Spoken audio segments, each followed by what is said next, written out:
మహాశివరాత్రి శివభక్తులు జరుపుకునే అత్యంత ముఖ్యమైన పండుగ మహాశివరాత్రి. ఈ రోజు రాత్రి శివాలయాలు మొత్తం శివనామ స్మరణతో మారుమోగిపోతాయి. అంతటి విశేషమైన మహాశివరాత్రిలోగా ఈ కథను వింటే చాలు శివపార్వతుల సంపూర్ణ అనుగ్రహం మీకు కలుగుతుంది. ఆది గురువు బోలా శంకరుడు, నీలకంఠుడు ఆ మహాశివుడు. శివపురాణంలో చెప్పిన ఈ కథను విన్నంతనే సకల శుభాలు కలుగుతాయి. ఆ దేవాది దేవుడైన మహాశివుడు ఇలా చెప్తున్నాడు. ఎవరైతే ఈ కథను ధ్యాసపెట్టి వింటారో వారి జీవితంలో సమస్త పాపాలు తొలగిపోతాయి.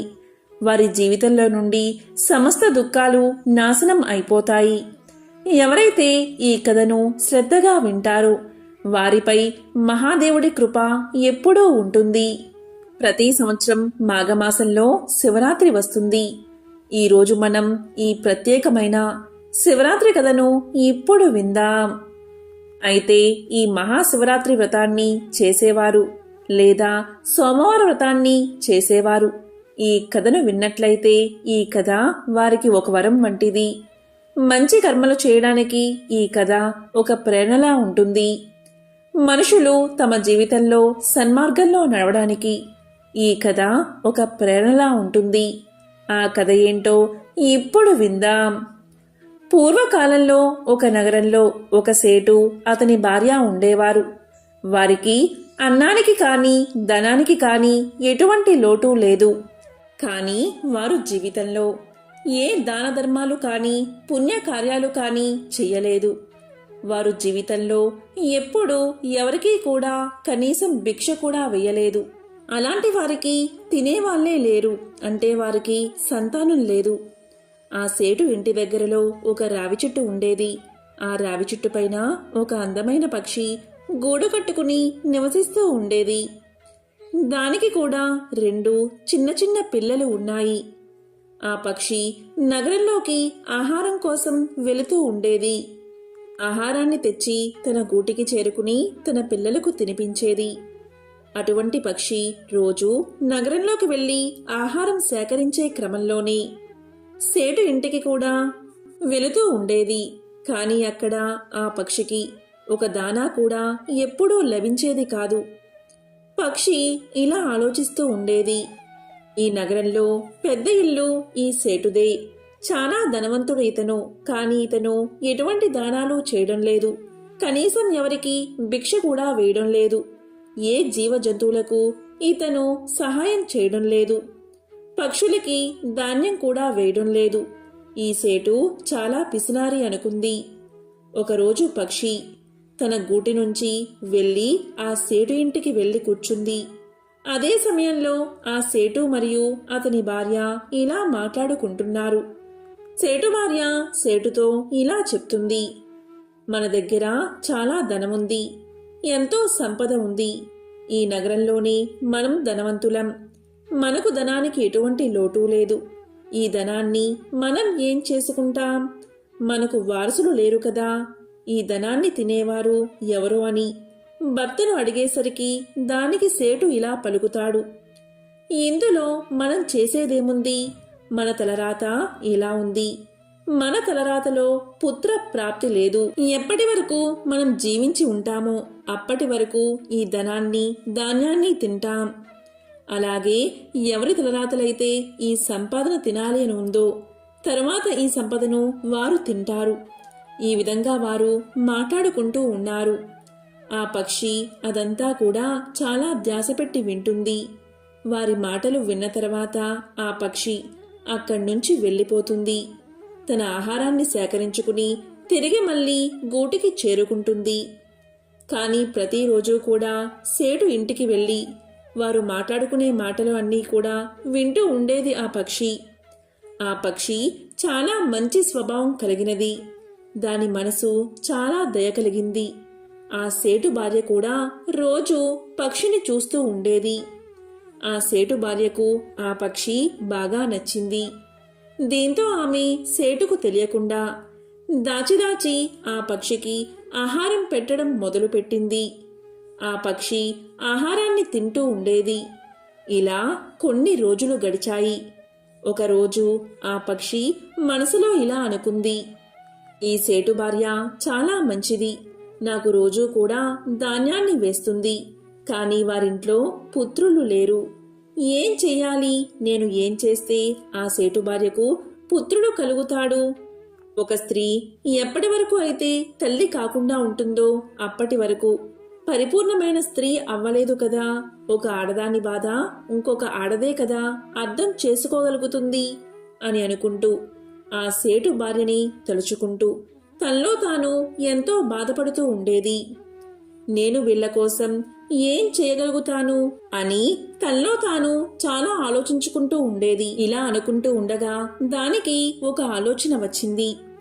నేను ఎందుకు మహాదేవుడి దగ్గరకు వెళ్ళకూడదు అని అనుకుంది. నేను ఆ మహాదేవుడి దగ్గరకు వెళ్ళి సేటు మరియు సేటు భార్య గురించి మొరపెట్టుకుంటాను అని ఆలోచిస్తూ తన గూటికి వెళ్ళి మగ పక్షితో చెప్తుంది, నేను కొన్ని రోజులు బయటకు వెళ్తున్నాను. మీరు పిల్లల్ని చూసుకుంటూ ఉండండి. వారికి సమయానికి నీటిని ఆహారాన్ని అందించండి అని చెప్పి ఆకాశ మార్గంలో ప్రయాణం మొదలు పెడుతుంది. ఈ విధంగా పక్షి చాలా వేగంగా ఉరకలు వేస్తూ దూసుకుని పోతుంది. పగలు రాత్రి ఎగురుతూనే ఉంటుంది. చాలా కష్టపడుతుంది. ఆకలి దాహం కూడా మర్చిపోయి ఎగురుతూనే ఉంటుంది. అలా ఎగురుతూ ఎగురుతూ చివరకు కైలాస పర్వతాన్ని చేరుకుంటుంది. ఎక్కడైతే దేవాది దేవుడు ఆ మహాదేవుడు పార్వతీదేవి ఉంటారో అక్కడికి పక్షి ఎగురుకుంటూ వెళ్లి పార్వతీ అమ్మవారి పాదాల వద్ద పడుతుంది. వెంటనే స్పృహను కోల్పోతుంది.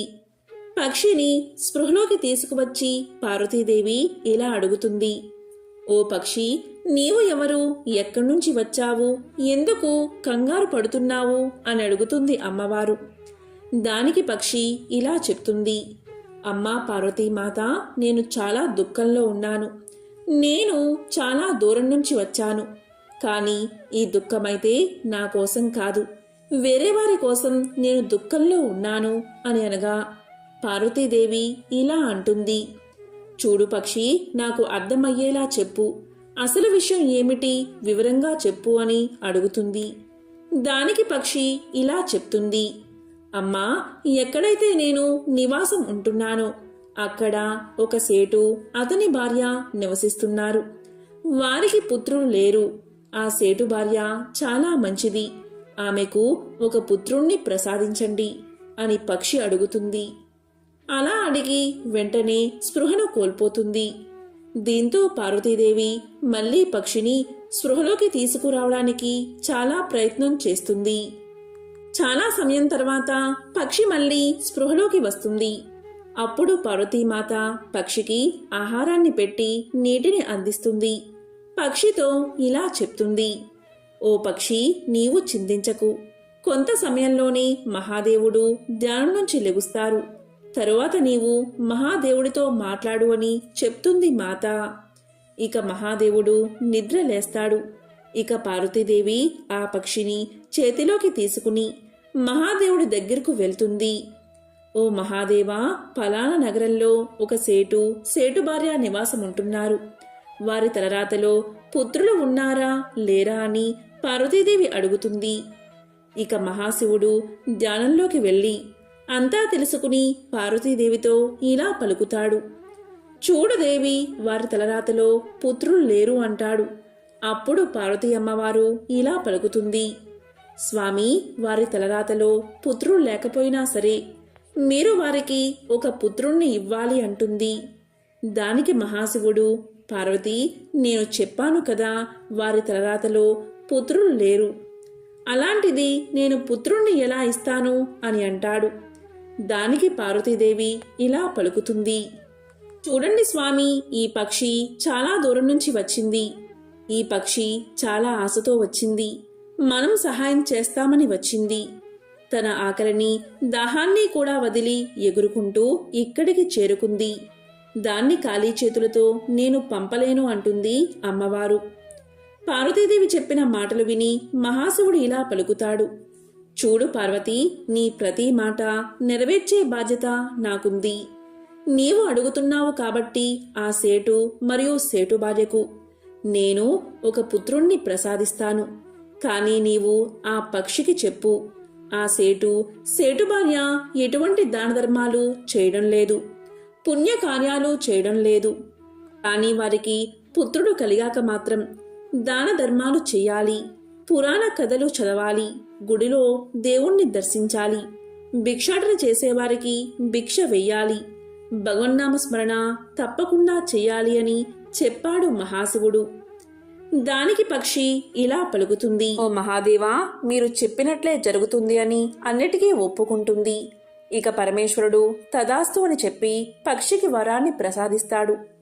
అంతట పక్షి దేవాది దేవుడైన పరమేశ్వరుడికి, పార్వతీదేవికి నమస్కారం చేసుకుని అక్కడి నుండి వెళ్లి ఎగురుకుంటూ తన గూటిని చేరుతుంది.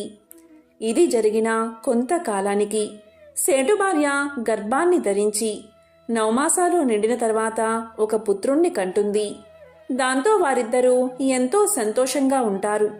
ఆ పుత్రుణ్ణి చూసి ఆ పక్షి కూడా చాలా సంతోషిస్తుంది. తాను పడ్డ కష్టానికి తగిన ప్రతిఫలం దక్కిందని ఆ పక్షి ఆనందిస్తుంది. ఆ పక్షి ఇలా అనుకుంటుంది, ఈ నగరంలోనే పెద్ద ధనవంతుడు సేటు తన పిల్లలకు మంచి మంచి ఆహార పదార్థాలు తినిపిస్తాడు. ఏదో ఒకటి జారి కిందకి పడుతుంది, అది మాకు ఆహారంగా దొరుకుతుంది అని ఆలోచిస్తూ ఆ పక్షి చాలా సంతోషంగా ఉంటుంది. మెల్లమెల్లగా సేటు కొడుకు పెరిగి పెద్దవాడు అవడం మొదలు పెడతాడు. శివరాత్రి అయిపోతుంది, మళ్ళీ శివరాత్రి కూడా అయిపోతుంది. ఇలా 4 శివరాత్రులు అయిపోతాయి. 5వ శివరాత్రి వచ్చేలోపు ఆ పక్షి ఎంతో బాధతో దుఃఖంతో ఉంటుంది. ఎందుకంటే సేటు కొడుక్కి 5 సంవత్సరాలు రాబోతున్నాయి. ఈ సేటు భార్య ఎటువంటి దాన ధర్మాలు చెయ్యలేదు, గుడికి వెళ్ళలేదు, పురాణ కథలు వినలేదు, దైవనామస్మరణ అస్సలే చేయలేదు, ఎవరికి భిక్ష కూడా వెయ్యలేదు, ఏ పుణ్యకార్యాల జోలికి అస్సలు వెళ్ళలేదు. ఇలా ఆలోచిస్తూ ఆ పక్షి ఎంతో దుఃఖంలో ఉంటుంది. వీళ్లు దాన ధర్మాలు చెయ్యకపోతే పుత్రుడు అల్పాయుష్కుడు అయిపోతాడు అని ఆలోచిస్తూ చాలా దుఃఖంలో మునిగిపోతుంది. నేను సేటు భార్యకి ఎలా చెప్పాలి? నా భాష వారికి అర్థం కావడం లేదు. నేను ఇప్పుడు ఏం చెయ్యాలి అని ఆలోచిస్తుంది. ఆ పక్షి పిల్లలు కూడా పెద్దవి అయిపోతాయి. అప్పుడు పక్షి తన పిల్లలతో ఇలా చెప్తుంది, నేను కొన్ని రోజుల పాటు బయటకు వెళ్లి వస్తాను అని చెప్పి అలా ఎగురుతూ కైలాస పర్వతానికి చేరుకుంటుంది. అక్కడ పార్వతీ అమ్మవారు అలాగే మహాశివుడు కూర్చుని ఉంటారు. పార్వతీ అమ్మవారు ఆ పక్షిని తన చేతుల్లోకి తీసుకుని ఇలా పలుకుతుంది, చూడు పక్షి, నీవు ఏదైతే జరగాలి అనుకున్నావో అలాగే జరిగింది కదా. సేటు భార్యకు పుత్రుడు లభించాడు కదా, నీవు మళ్ళీ ఎందుకు వచ్చావు అని అడుగుతుంది అమ్మవారు. దానికి పక్షి ఇలా పలుకుతుంది, ఓ పార్వతీమాత, సేటు భార్యను నేను సన్మార్గంలో తీసుకురావడంలో విఫలం అయ్యాను. వారిని ధర్మ మార్గంలోకి నేను పంపించలేకపోయాను. ఆ భార్యాభర్తలు ఇద్దరు కూడా ఇదివరకు ఎలా ఉన్నారో ఇప్పుడు కూడా అలాగే ఉన్నారు. ఏ దాన ధర్మాలు చేయడం లేదు, ఎవరికీ భిక్ష కూడా వేయడం లేదు, ఏ భగవంతుడి నామస్మరణ కూడా చేయడం లేదు. ఇప్పుడు కూడా వారు అలాగే ఉన్నారు అని చెప్పగా పరమశివుడు ఇలా అంటాడు, చూడు పక్షి, వాళ్ళు ఇలానే ఉంటే వారి పుత్రుడు అల్పాయుష్కుడు అవుతాడు అని చెప్పగా ఆ మాట విని పార్వతీదేవి యొక్క పాదాలపై పడి ఆ పక్షి తలను కొట్టుకోవడం ప్రారంభించింది. అమ్మా పార్వతీమాత, అలా జరగడానికి వీల్లేదు. ఆ పుత్రుడు దీర్ఘాయుష్మంతుడు అవ్వాలి అని చెప్పి ఆ పక్షి పార్వతీదేవి అమ్మవారి పాదాలపై పడి కొట్టుకోవడం మొదలుపెట్టింది. మళ్ళీ పార్వతీదేవి ఆ పక్షిని తన చేతిలోకి తీసుకుని ఇలా పలికింది, నీవు శాంతంగా ఉండు, నేను పరమేశ్వరుడితో మాట్లాడతాను అంది. చూడు తల్లి, నేను నా సాయశక్తులా ప్రయత్నం చేశాను. నా భాష వారికి అర్థం కాక నా మాటలను అస్సలు వారు పట్టించుకోవడం లేదు. దానికి నేనేం చేయను తల్లి అంటుంది పక్షి. ఇంకా ఇలా పలుకుతుంది, అమ్మా, నీవు అలాగే మహాశివుడు అక్కడికి వెళ్ళి సేటు మరియు సేటు భార్యను సన్మార్గంలోకి తీసుకురండి అని పలికింది. దానికి శివపార్వతులు ఇలా పలికారు, సరే పక్షి, మేము అలానే చేస్తాము. మేము చాలా తొందరలోనే సేటు అలాగే సేటు భార్య ఇంటికి వస్తాము అనగానే పక్షి పార్వతీ పరమేశ్వరులకు నమస్కారం చేసి తిరిగి తన గూటికి చేరుకుంది. ఇక పార్వతీదేవి పరమేశ్వరుడితో కలిసి ఒక సాధు వేషంలో సేటు ఇంటికి చేరుకున్నారు. ఆ సమయంలో సేటు గుమ్మంలో నిల్చుని ఉన్నాడు. సేటు భార్య కూడా అక్కడే ఉంది. వారిద్దరితో సాధు వేషంలో ఉన్న పార్వతీ పరమేశ్వరులు ఇలా పలికారు, మీరు మాకు భోజనాన్ని పెట్టకపోయినట్లయితే మీరు చాలా కష్టాలు అనుభవించాల్సి వస్తుంది అని చెప్పారు. అప్పుడు సేటు భార్య వారిద్దరికీ నమస్కారం చేసుకుని ఇలా పలుకుతుంది, మీరు మాకు ఏ శాపాన్ని ఇవ్వకండి, మీకు తప్పకుండా భోజనం పెడతాను అని చెప్పి సేటు అలాగే సేటు భార్య వారిని ఇంట్లోకి ఆహ్వానించి భోజనం పెట్టారు. ఆ ఇంట్లో బాబు అటూ ఇటూ తిరుగుతూ వీళ్లకు తీపి పదార్థాలను లడ్డూలు తీసుకువచ్చి ఇచ్చాడు. ఆ బిడ్డను చూసిన పార్వతీదేవి ఎంతో సంతోషించింది.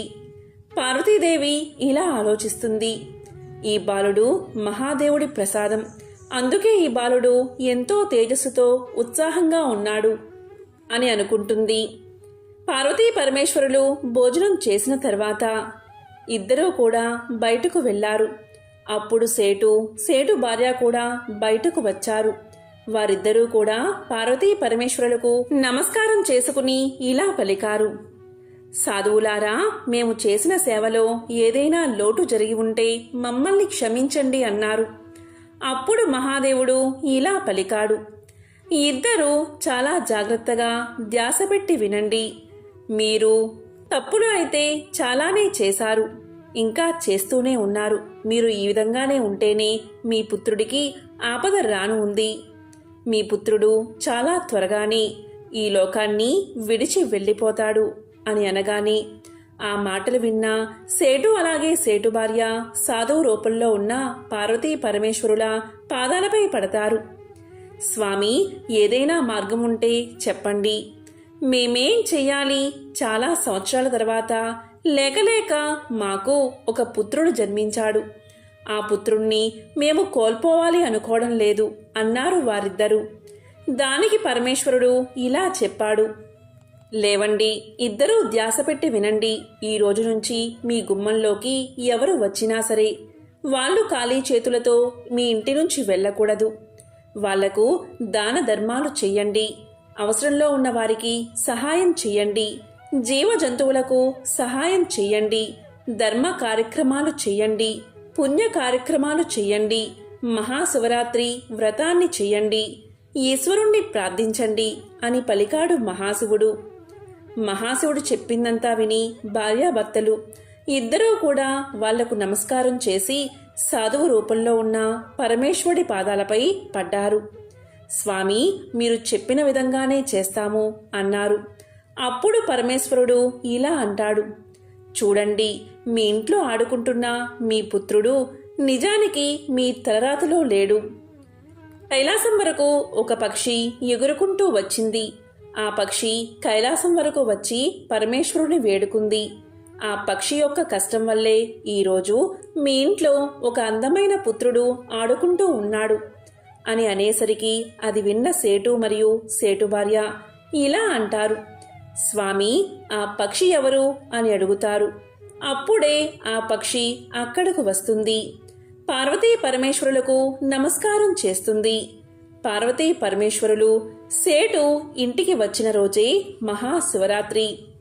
ఆ సేటు ఇంట్లో పార్వతీ పరమేశ్వరులు వారి యొక్క అసలైన రూపంలోకి వచ్చారు. సేటు మరియు సేటు భార్యకు దర్శనం కల్పించారు. ఆ పక్షి యొక్క శివరాత్రి వ్రతం సంపూర్ణమైనది. దీంతో చాలా ఆనందంగా సంతోషంగా ఆ సేటు మరియు సేటు భార్య శివరాత్రిని జరుపుకున్నారు. మహాశివరాత్రి వ్రతాన్ని ఆచరించారు. ఆ పక్షి కూడా శివరాత్రి వ్రతాన్ని చేస్తుంది. మహాశివుడి దర్శనాన్ని చేసుకుని వారు ఎంతగానో సంతోషించారు. ఎవరైతే మహాశివరాత్రి వ్రతాన్ని చేస్తారో వారికి ఆ మహాదేవుడి యొక్క కృప ఎప్పుడూ ఉంటుంది. ఈ కథను ఎవరైతే వింటారో లేక చదువుతారో లేక చెప్తారో వారికి ఆ మహాశివుడి ఆశీస్సులు సంపూర్ణంగా అందుతాయి. ఎంతో విశేషమైన ఈ మహాశివరాత్రిలోపు ఈ కథను వింటే అష్టైశ్వర్యాలు కలుగుతాయి. మరి ఆ కథ ఏంటో ఇప్పుడు ఈ వీడియోలో తెలుసుకుందాం. పూర్వం అవంతిపురంలో నంది అనే వైశ్యుడు ఉండేవాడు.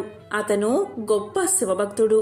ప్రతిరోజు నగరానికి సమీపంలో ఉన్న అడవికి వెళ్లి అక్కడున్న ప్రాచీన శివలింగాన్ని ఆరాధించేవాడు. శాస్త్ర ప్రధానంగా శివుడికి నిత్యము పంచామృతాలతో అభిషేకం చేసి షోడశోపచారాలతో ఆయన్ని దివ్యంగా పూజించేవాడు. పూజలో భాగంగా వివిధ రకాల పుష్పాలు, ఫలాలు, ముత్యాలు, గోమేధిక వైడూర్యాలు, మాణిక్యాలు ఈ విధంగా అడవిలో ఉన్న ఆ శివలింగం నంది చేత రకరకాల భోగాలతో ఎన్నో సంవత్సరాలు పూజించబడింది. ఒకనాడు అడవి మృగాలను వేటాడే కిరాతకుడు ఒకడు వేటాడుతూ అక్కడికి వచ్చాడు. శివలింగం ఉన్న ఆలయం కనిపించింది కిరాతకుడికి. కిరాతకుడు అంటే వేటగాడు. అక్కడికి వచ్చేసరికి కిరాతకుడికి ఎంతో దాహం వేసింది. అటూ ఇటూ చూశాడు. దగ్గరలోనే ఒక సరోవరం కనిపించింది. ఒడ్డున తన సామాన్లు పడేసి సరస్సులోకి దిగి కాలు కడుక్కున్నాడు. కొంత నీటిని నోటిలో ఉంచుకుని బయటకు వచ్చాడు. వచ్చి చూస్తే శివలింగం కనిపించింది. రకరకాల రత్నాలతో పుష్పాలతో కనిపించింది.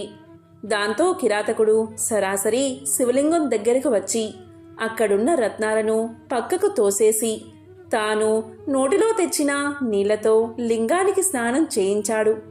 ఆ పక్కనే బిల్వ వృక్షం ఉంది. దాని ఆకుల్ని తెచ్చి స్వామి మీద పెట్టాడు. అలాగే వేటాడి తెచ్చిన మాంసం ముక్కలని బయటకు తీసి నైవేద్యం పెట్టాడు. ఇలా తనకు తోచిన రీతిలో శివపూజ చేసిన ఆ కిరాతకుడు ఇలా అన్నాడు: స్వామి శంకర, నిన్ను చూస్తే నాకు ఎంతో ఆనందంగా ఉంది. ప్రతిరోజు నీకు ఇలాగే పూజలు చేస్తాను. నన్ను కరుణించు స్వామి అని వేడుకున్నాడు. ఈ విధంగా ప్రతిరోజు కిరాతకుడు అక్కడికి వచ్చి ఈ విధంగా పూజలు చేయడం ప్రారంభించాడు. ఈ విషయాన్ని అక్కడికి వచ్చిన నంది చూశాడు. ఎంతో బాధపడుతూ, అయ్యో, నేనేదో పాపం చేసి ఉంటాను. నా పూజలో ఏదో లోపం ఉండి ఉంటుంది. నేను చేసే పూజ స్వామికి నచ్చలేదేమో. ఇదంతా నా దురదృష్టమని చింతిస్తూ ఇంటికి తిరిగి వచ్చాడు. నంది దీనంగా ఉండడం చూసి ఆయన పురోహితుడు ఇలా అడిగాడు: అయ్యా, తమరు ఎందుకు ఇలా ఉన్నారు అని అడిగాడు. దానికి నంది ఇలా పలికాడు: ఓ బ్రాహ్మణోత్తమా, నేను ఈరోజు శివపూజ కోసం వనానికి వెళ్ళాను. అక్కడ శివుడి ముందు మాంసాన్ని చూశాను. ఇంతకు ముందు నేను చేసిన పూజనంతా ఎవరో చిందరవందర చేశారు. నాకు చాలా బాధగా ఉంది. నా పూజను చెడగొట్టి మాంసాన్ని నైవేద్యంగా పెట్టిన వాడెవడో నాకు తెలియదు. ఇప్పుడు నేనేం చెయ్యాలి అన్నాడు నంది. దానికి పురోహితుడు ఇలా అన్నాడు: అయ్యా, తమరు ఏం బాధపడకండి. రేపు పొద్దుట నేను కూడా మీతో వస్తాను. ఇద్దరం కలిసి అక్కడికి వెళ్దాం. ప్రతిరోజు వచ్చి నీ పూజ చెడగొట్టేవాడు ఎవడో తెలుసుకుందామని ధైర్యం చెప్పాడు. ఆ విధంగా ఆ మర్నాడు ఇద్దరూ కలిసి వనంలో ఉన్న శివలింగం దగ్గరకు వెళ్లారు. పురోహితుడు రుద్రాధ్యాయాన్ని పఠిస్తూ ఉండగా నంది చక్కగా లింగానికి ఏకాదశ రుద్రాభిషేకం చేశాడు. తరువాత యథావిధిగా రత్నాలు, పుష్పాలు సమర్పించి షోడశోపచార పూజ కూడా వైభవంగా చేశాడు. ఇలా 2 జాముల కాలం గడిచింది. అప్పుడు ఆ సమయంలో మహాకాలుడిలా నల్లగా ఎత్తుగా ఉన్న కిరాతుడు చేతిలో ధనస్సు, బాణం పట్టుకుని అక్కడకు వచ్చాడు. ఎంతో భయంకరంగా ఉన్న ఆ కిరాతకుణ్ణి చూసి నంది భయపడిపోయాడు. అతనితో పాటు పక్కన ఉన్న పురోహితుడు, అతని బృందం కూడా వణికిపోయారు. అప్పుడు కిరాతకుడు రోజూ చేసినట్లే ఎవర్నీ పట్టించుకోకుండా అప్పటిదాకా వారు చేసిన పూజా ద్రవ్యాలను పక్కకు తోసేసి పుక్కిట్లో నీరు తెచ్చి లింగంపై వేసి మాంసం నైవేద్యంగా స్వామికి సమర్పించాడు. బిల్వ ఆకులు తెచ్చి లింగంపై వేశాడు. ఒకసారి సాష్టాంగ నమస్కారం చేసి తిరిగి తన దారిన తాను వెళ్ళిపోయాడు. ఈ దృశ్యాన్నంతా చూసిన నందికి, అతని పురోహిత బృందానికి ఎంతో ఆశ్చర్యం కలిగింది.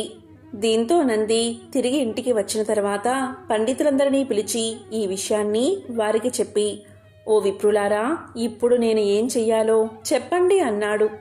అప్పుడు పండితులు నందితో ఇలా అన్నారు, అయ్యా, నీవు ఎంతో పవిత్రంగా పూజ చేసే ఆ శివలింగం ప్రతిరోజు పాడు చేయబడుతుంది. ఇక శివలింగం అక్కడ ఉండడం మంచిది కాదు. మీరు వెంటనే దాన్ని తీసుకువచ్చి మీ గృహంలో ప్రతిష్ఠించండి. ఇదే మీకు శ్రేయస్కరం అని సెలవిచ్చారు. నంది పురోహితుల మాట ప్రకారం వనంలో ఉన్న లింగాన్ని తెచ్చి తన ఇంట్లోనే స్థాపించి యథావిధిగా రత్నాలతో పూజించాడు. అప్పుడు ఆ సమయంలో వనంలో కిరాతకుడు శివలింగాన్ని పూజిద్దామని మర్నాడు అక్కడికి వచ్చి చూసేసరికి అతనికి శివలింగం కనిపించలేదు. ఒక్కసారిగా కిరాతకుడికి దుఃఖం ముంచుకొచ్చింది. దాంతో అతను ఇలా అన్నాడు, ప్రభూ, శివ, శంకర, నన్ను వదిలి ఎక్కడికి వెళ్ళావు? నిన్ను చూడకపోతే నా మనసు ఎంతో బాధపడుతుంది. ప్రభూ, దయచేసి నన్ను కరుణించి నాకు కనిపించు. నీవే రాకపోతే నా ప్రాణాల్ని వదిలేస్తాను. పరమేశ్వరా, కరుణించు అని తీవ్రంగా విలపించాడు. అయితే శివుడు కనిపించలేదు. అయితే అన్నమాట నిలబెట్టుకోవాలని భావించిన కిరాతకుడు తన గోళ్లతో గుండెను చీల్చుకుని రోషంగా అరుస్తూ, ప్రభూ, ఇదిగో నా గుండె తెచ్చాను, ఇప్పటికైనా రా అని పిలిచాడు. ఇక వెంటనే లోపల పేగుల్ని, మాంసాన్ని బయటకు తీసి లింగం తీసేసి గోతిలో వేశాడు. అదేవిధంగా శరీరాన్ని కదిలించుకుంటూ వెళ్లి చెరువులోని నీళ్లు తెచ్చి ఆ గోతిలో పోశాడు. ఈ విధంగా ఓపిక నశించి రక్తం ధారల్లా కారిపోతూ ఉండగా అలాగే నేల మీద కుప్పకూలిపోయాడు కిరాతకుడు. ఇంతలో దివ్యకాంతులు వెదజల్లుతూ ప్రమద గణాలతో సహా శివుడు ప్రత్యక్షమయ్యాడు. జటాజూటములతో చంద్రకాంతిని ధరించిన శివుడు కిరాతకుడి చెయ్యి పట్టుకుని పైకి లేపి అతని గాయాలను పోగొట్టాడు. ఎంతో ప్రేమగా ఇలా అన్నాడు, కిరాత, నీవెంతో గొప్ప భక్తుడివి. నాకు సంతృప్తి కలిగింది. నీవు ఎన్నో పూజలు చేశావు. నా కోసం ప్రాణాలు సమర్పించడానికి సిద్ధపడ్డావు. నీ భక్తి అనన్య సామాన్యం. నీకేం వరం కావాలో కోరుకో అన్నాడు. ఇక రుద్రుడి మాటలు వినగానే కిరాతకుడికి ఎంతో ఆనందం కలిగింది. వెంటనే ఆయన పాదాల మీద పడి, ప్రభూ, నేను నీ దాసుణ్ణి. నాకు జన్మజన్మల్లో నీ మీద అచంచలమైన భక్తి ఉండేలా అనుగ్రహించు. నీవే నాకు తల్లి, నీవే నాకు తండ్రి, నీవే నాకు గురువు, నీవే నాకు దైవం, నీవే నాకు బంధువు, నీవే నాకు మిత్రుడు. నాకు నీవు తప్ప వేరొకరు అక్కర్లేదు. ఇక నాకు వేరే ఏ కోరిక లేదు. నిన్ను దర్శిస్తే చాలు అని వినయంగా పలికాడు. నిష్కల్మషమైన కిరాతకుడి భక్తికి శివుడు చలించిపోయి అతన్ని తన శివమందిరానికి ద్వారపాలకుడిగా నియమించాడు. అదే సమయంలో దేవదుందుబులు మోగాయి. ఆ ధ్వని పక్కనే ఉన్న నంది ఇంటిదాకా వినిపించింది. వనంలో నుంచి దివ్యమైన ధ్వనులు వినపడేసరికి నంది ఎంతో ఆతృద్దాగా అక్కడికి పరుగున వచ్చాడు. అక్కడ ఎదురుగా తన్ముడైన కిరాతకుడు కనిపించాడు. ఎంతో అద్భుతం జరిగిందని నందికి అనిపించింది. వెంటనే కిరాతకుడి చేతులు పట్టుకుని, అయ్యా, నీవు కూడా నాలాగే శివభక్తుడివి. నిన్ను అనుగ్రహించడానికి సాక్షాత్తు శివుడే ఇక్కడికి వచ్చాడు అనిపిస్తుంది. దయచేసి నన్ను కూడా శివుడి దగ్గరకు తీసుకువెళ్ళు. ఆ స్వామి యొక్క దర్శనాన్ని కల్పించు అని ప్రార్థించాడు. నంది ప్రార్థన విన్న గుణవంతుడైన కిరాతకుడు నంది చెయ్యి పట్టుకుని శివుడి దగ్గరకు తీసుకువచ్చి శివుడికి చూపించి, శివ, ఇతడు నంది అనే వైద్యుడు. ఇతడు ప్రతిరోజు మిమ్మల్ని రత్నాలతో పూజిస్తాడు. ఇతడు నా మిత్రుడు అని పరిచయం చేశాడు. కిరాతకుడు మాటలు విన్న శివుడు, కిరాత, ఈ నంది ఎవరో నాకు తెలియదు. కల్లా కపటం లేని నీవే నాకు నిజమైన భక్తుడివి. నీవే నా మిత్రుడివి. ఎలాంటి స్వాభిమానం, దుర అహంకారం లేనివాడే నా నిజమైన భక్తుడు. అంతేకాని స్వార్థంతో కూడినవాడు కాదు అని చెప్పాడు. అప్పుడు కిరాతకుడు, ప్రభూ, నేను నీకు స్నేహితుడిని అన్నావు కదా, ఇతను నాకు మిత్రుడు. మిత్రుడు నీకు మిత్రుడే. ప్రభూ దయచేసి నాతో పాటు ఇతన్ని ఉద్ధరించు అని ప్రార్థించాడు. ఇక కిరాతుని మాటలు కాదనలేక శివుడు వారిద్దరినీ తన పరిచారకులుగా స్వీకరించాడు. అదే సమయంలో దివ్య విమానం అక్కడికి వచ్చింది. అప్పుడు ఇద్దరూ కలిసి దాన్ని ఎక్కి సరాసరి కైలాసానికి చేరుకున్నారు. అక్కడ కైలాసంలో వీరికి ఘన స్వాగతం లభించింది.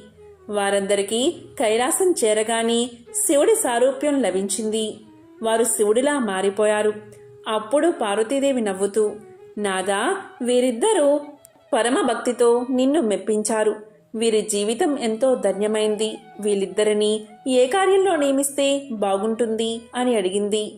వారిద్దరూ పార్వతీ పరమేశ్వరులకు నమస్కారం చేసి, ప్రభూ, మేమిద్దరం మీ ద్వారానికి కాపలాగా ఉంటాం. దయచేసి మాకా సేవా భాగ్యాన్ని ప్రసాదించండి అని కోరారు. వారి భావాన్ని తెలుసుకున్న మహాశివుడు, అలాగే మీరిద్దరూ ఇక్కడే ఉండి నన్ను సేవించండి అని తెలియచేశాడు. ఆ రకంగా కిరాతకుడు మహాకాలుడిగా నందిగా కైలాసానికి చేరుకుని శివద్వారానికి రక్షకులుగా ఉంటూ నిత్యము ఆయన్ని సేవిస్తూ ఉండేవారు. పాపాలు చేసేవారు, అధర్మాన్ని ఆచరించేవారు, గుడ్డివారు, మూగవారు, కుంటివారు, గుణం లేనివారు, చెడ్డ మనసు కలిగినవారు, చండాలురు, ఎలాంటి వారైనా సరే శివభక్తిని కలిగి ఉంటే చాలు, ఆ దేవాది దేవుడైన ఆ శివుడి సాన్నిధ్యాన్ని తప్పక పొందుతారు. కేవలం ఇసుకతో చేసిన శివలింగాన్ని భక్తిగా పూజించినా చాలు, వారు తప్పకుండా శివ సాన్నిధ్యాన్ని చేరుకుంటారు. కాబట్టి ఎంతో పవిత్రమైన విశేషమైన ఈ కథను మహాశివరాత్రిలోపు ఎవరైతే వింటారో లేక చెప్తారో అలాంటి వారికి సకల శుభాలు కలుగుతాయి.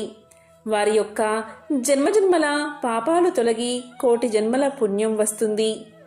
శివ సాన్నిధ్యం లభిస్తుంది. ఓం నమః శివాయ. ఓం నమో నారాయణాయ.